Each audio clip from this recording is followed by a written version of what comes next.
Hey guys, this is MugenLord here, and as I promised to you guys, I was going to do my quick first impressions of the Diofield Chronicles.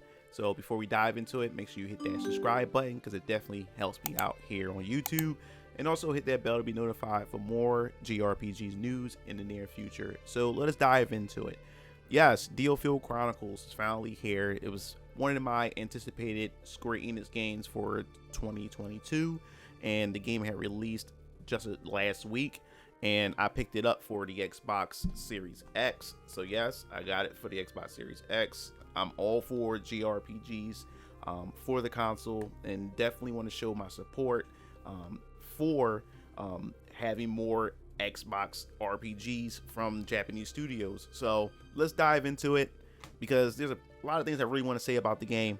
So for starters, I just want to let you guys know that I enjoyed it. I didn't play the demo of Diofield Chronicles because I really wanted to just wait off until the game comes out, because from looking at the trailers, I already said to myself, hey, this is something that I really want to get into and actually play. So that's what I did. I held off on it. So now that I got my hands on the game, and I'm going to tell you right now, I'm enjoying so far what I've been playing. I've been enjoying the hell out of it. I've just got finished turning it off so I can just do this first impressions real quick before I hop back into the game. So, story aspect. How does the story play out? Like, do you have any interactions when it comes to that? Now, when it comes to the story is pretty much a political war centric type of story. You're in this island or this land called Diofield.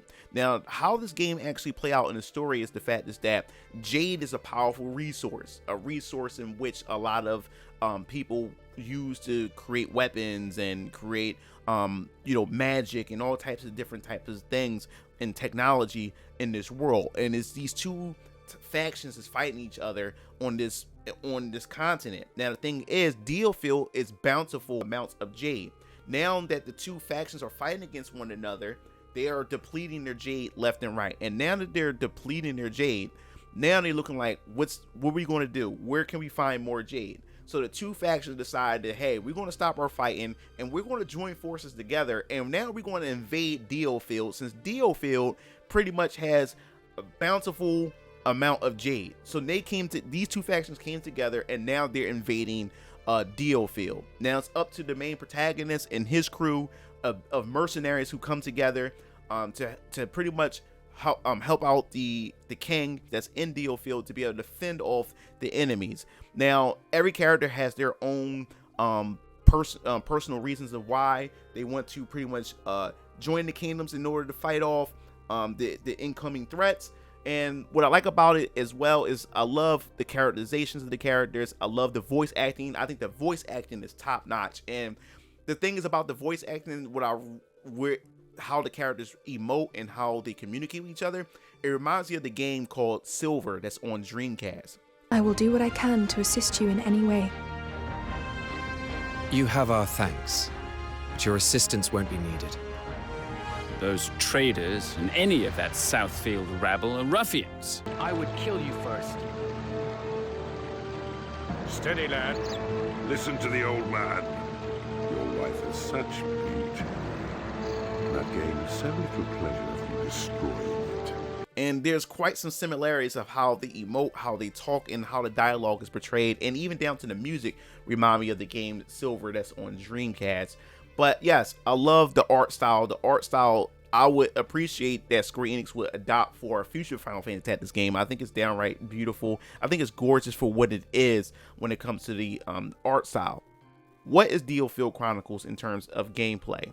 So, if you guys don't know, it's actually a real-time strategy game. It's not a tactical strategy game like how you would find in like a tactics games like Final Fantasy Tactics or Ogre Tactics. No, this is a real-time strategy, something that you would see in like Command and Conquer or Warcraft as perfect examples for if you guys need to be familiar. Or I guess you could say MOBAs as well, where you point and click in your desired location and the characters will react, and if you click on enemies, then your character will respond by the clicks of your mouse presses. But Diofield Chronicles is, in a sense, when it comes to real-time strategy, I believe this is the first time this is actually something that's been done by Square Enix themselves, is because they have always been known for their tactics RPGs like Final Fantasy Tactics. So this is definitely a different kind of thing for them. So as far as the gameplay, let's dive into it. Now, when it comes to the real-time strategy, it's unlike a tactics game. A tactics game is more like a grid-based type of system where your characters are all placed on the field. You set up their formations and everything, and you move on to like a grid. You move on to like a grid-like system, like different squares to represent where you can move onto the field. Since this is real-time strategies, yes, you're on like an isometric playing field, but everything is done in real time. That's why it's called a real-time strategy game. And that's what Diofield Chronicles is. Everything is moving at once. It doesn't stop. It doesn't freeze in place as you make your decisions. Everything is happening as you're making moves. So you really have to be fast on your feet. And this is what I love about it, because you have to think about your strategies, think about the positioning, because positioning plays a big role. And that's what we're going to talk about here, is because when you're on the field, you can only have up to 4 characters at a time, which kind of like threw me off guard and threw me by surprise, because normally Final Fantasy Tactics would have like up to 5, maybe 6 characters, party members that you can have in a formation, but this one is 4 characters. Now, you not only just have 4 characters, you actually have party members that you also recruit into your team by attaching them, taking them from your reserves, and you actually add them as like reserve characters by attaching them to whatever the 4 characters that you have selected onto the field. So you'll be able to actually have some of their traits added to your character. But I'm getting a little bit ahead of myself. So when you start the game or start a particular setting or battlefield, you pretty much have to click on your characters, or you can click on them individually, or you can select. And give you a perfect example, when you press the L trigger on your controller, you're able to command the characters all at once, or you can click on the characters and command them individually.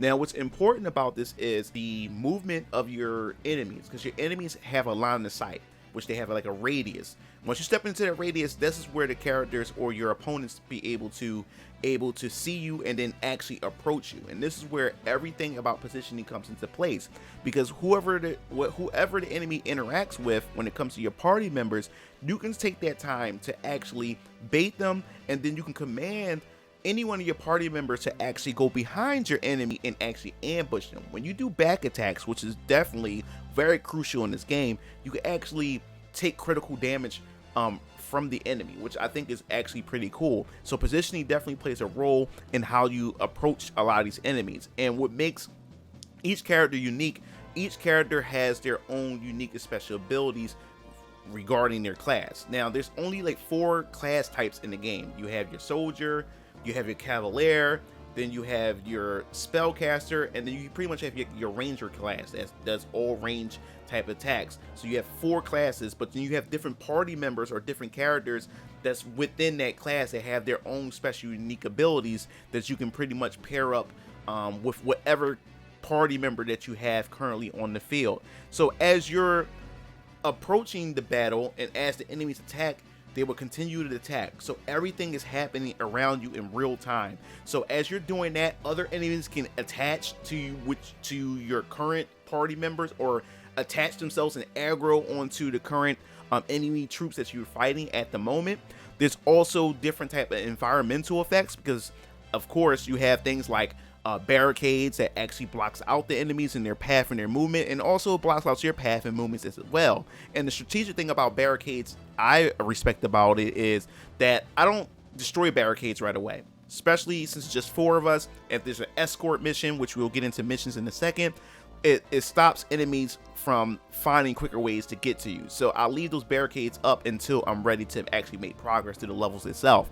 And there's also treasure chests that you can find within the battlefield that you can get extra weapons and items. And when you destroy enemies, they also drop EP, which is kind of like your skill, your magic points or something like that. They also drop health potions or things that regenerate your health. And then you have the actual blue spirit gauge, which also fills up to allow you to use your summon, like Bahamut. Yes, Bahamut is in this game, so it has somewhat some like Final Fantasy Tactics inspirations into it as well. So there's a whole lot of strategy that you can find into the game. But besides the combat itself, let us just move on into what I'm understanding right now. money is hard to actually gain and earn in this game. Things are expensive as hell. So I think this is a way for them to encourage you to grind to get money, because getting skills, SP points, which you use in your skill tree to unlock different skills for your characters, is pretty hard to come by, which means you have to constantly keep playing, progressing through the story, or unlock more subquests in order to get SP, because some missions right now only give you 1 SP. 1 SP, which is kind of ridiculous, and getting money is kind of hard because you have to not only research to get new weapons. When you research to get the weapons, you don't get the weapons automatically. You just research them so the weapons can be developed to put in the store for you to buy.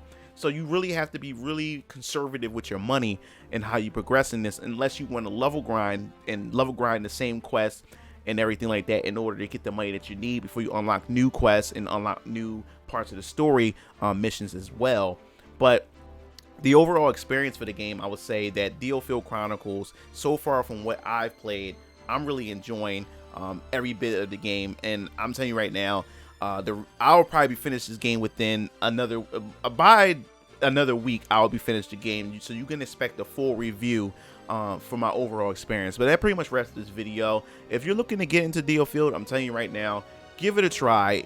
There's a demo for you to get an idea of what to expect. The demo don't really give you the full idea of how the game is, because the game opens up with new gameplay mechanics and more strategies to implement in this real-time space when it comes to the combat.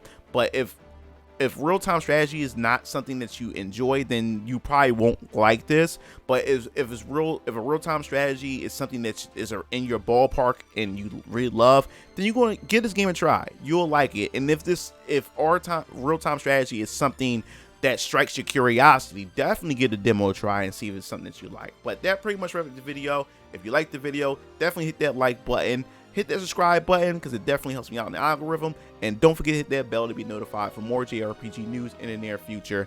This is MugenLord signing off. I'll see you Game Fiends later. Peace out.